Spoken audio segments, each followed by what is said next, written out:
Folks, you know what we're going back to? No, I wish I looked that good. I don't look that good. I'm sorry. I wish I did, but, it just wasn't in the cards for me. Theros, beyond your face. Today, my patron Robert K says, Rudy, let's just do a regular Theros box opening. I was like, I don't even know if I've ever actually opened a regular Theros booster box. I know I did the collectors in the past. I don't know. Maybe we opened one of these in the past. Well, Theros is out of print, and it started out pretty rough. When this product came out, I almost skipped the whole block. It was a terrible, bumpy, rough launch, and the curse of Theros lived on. And everybody thought it was going to be Theros 2.0, and it was going to be a rough ride. And that could have ended up being the thing. But Theros 2.0, aka TBD here, Theros Beyond Death, broke the curse and turned out to be a very good product. And that's where we are. As we head to the end of 2021, are these dated 2020? They are dated 2020. And it's really an amazing thing how this product is changing, and how I have a feeling the product's going to be remembered not from the initial launch and all the problems and how much people didn't like it, the value was garbage, didn't say, hey, looking for the old ball, good old Oracle, one of the best rares in the set. And then of course the broken Elder Giants and all these crazy things. Shadowsphere, flipping broken card, man. And of course the Constellation God type cards, pretty cool. Intervention, nice little full common.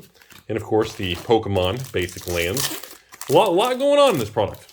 A lot going on, folks. As of the filming of this video, I think these booster boxes are maybe about 1 to 120 with tax and shipping on the open market. I do firmly expect them to actually have a very, very surprise rise to fame as the years go by. And the memory of this product kind of gets lost in history, and people are going to look back on this as a very good broken product. Woo girls! You never want to forget about the Woo girls. And I think this is going to be a textbook product that is going to age very differently. And the people who were around at release are going to be like, what are you talking about? I think we're going to, ooh, that's creepy looking. It's going to have a very different, the history books are going to be written very differently than those who lived through it. I think that's the best way to say that with this particular product. Oh, the Grove.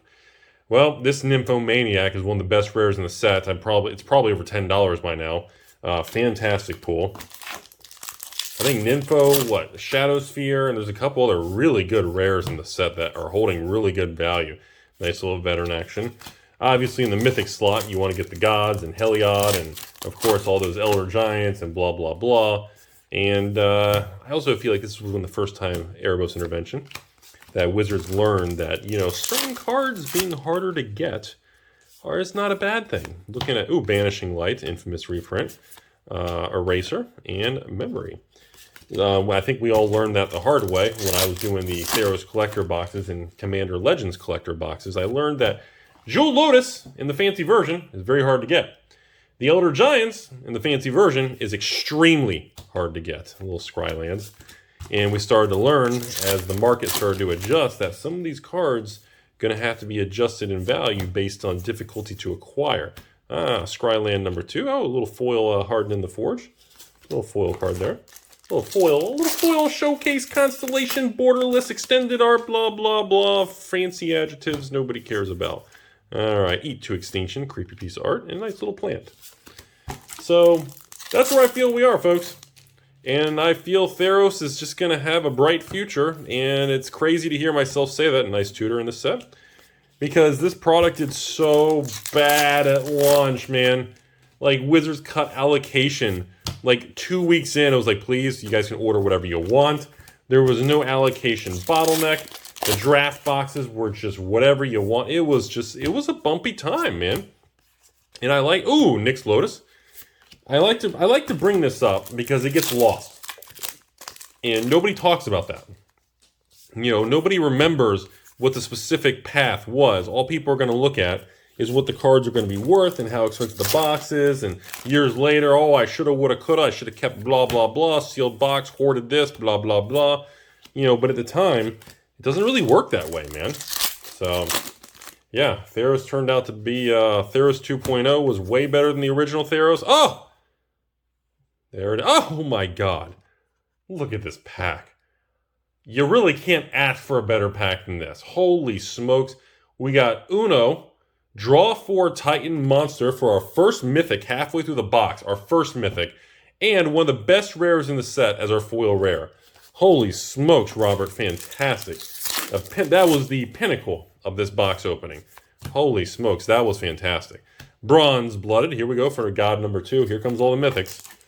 You know, looks like we're having one of those clump zone mythics clumped together, but, you know, hey, whatever. All right, and the old creepy harpy, and what is, oh, I was like, what's going on here? So never mind, we actually have a foil Pikachu land. By the way, those foil Pokemon-looking magic lands, don't underestimate those. I have a feeling those could be a very surprise value thing, incarnation. You know, every once in a while, it kind of reminds me of Oath of the Gatewatch, when we had those waste cards. You guys remember waste? With the really cool artwork, the full art waste, and now they're actually you know, valuable. I feel like certain cards, like these full art Pikachus, and I think things like that are actually going to be surprisingly more valuable than people realize in the coming years. Oh my goodness, really? Tight Hung Elder Giant, I think is the most expensive one, considering, you know, Mr. Uno Draw 4 is banned and everything. Mythic number 3, holy smokes, 2 Elder Giants and a God. Can't really ask for much better than that, ladies and gentlemen. Holy smokes. Okay. Oh, Beast. Oh my god. Kiora, Best of the Sea God, Mythic number 4. We are hitting all the goodies now. All the good mythics, too. None of the bulk mythics. Holy smokes. We didn't get any mythics in the first half of the box, and now we're just brailing them. And Incarnation in a second foil rare. Wow. Did the tide turn on this particular box? Holy crap. This was a slow start, though. God of Destiny for the Showcase Borderless Special Frame Etched Cold Foil on a Wednesday with the warm foiling. Excellent, excellent pull. Well, we went from a 0 mythic box to 5 mythics in a couple packs. Sometimes it happens that way, folks. Sometimes it just happens that way, you know. And we got the old Hound action there. Yeah, I just think Theros is going to be, you know, people are always, you know, what's going on? Are a bunch of Rudy patrons hoarding these products, or what's going on, you know? You know, I can tell you all for a fact, a product like this, when I offered it, it was a really weird story, because my first offer to the patrons didn't sell worth a crap, you know, but when towards the end, when all the cards, like, started to go up, and, like, the EV crossed $100 a box a couple months back, and all of a sudden everybody wanted it. And then Wizards cut it off, and it went out of print, like, before everybody expected. It was a really strange series of events that made this product to where it is. Another Scry Temple. Last pack in the box, so I just want to give a little closing commentary on that, but I think people don't realize that. Like I said, this was a very volatile issue. So, and, the old hot snake chick, all right. Very good box opening again, Robert. Thanks for the support, man. That was a really good box opening. But yeah, just keep that in mind, folks. Just final conclusion. Theros came out, it bombed. Allocation was cut short. Expected value tanked like $60 a box. Remember, there's no set booster boxes, but you had collector booster boxes in standard draft boxes. There was no Commander deck set, and there was no set box. Then, with the value so low and sales kind of coming to a complete screeching halt, Wizards cut allocation early. I made one large order for a couple thousand boxes, and it didn't sell at all. It took me a long time. I mean, I had no sales on that particular product line. It was brutal.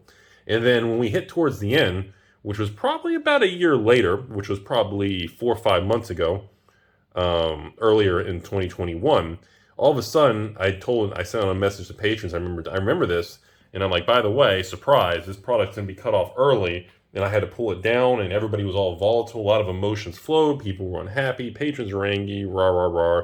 Money printer, burr, you know.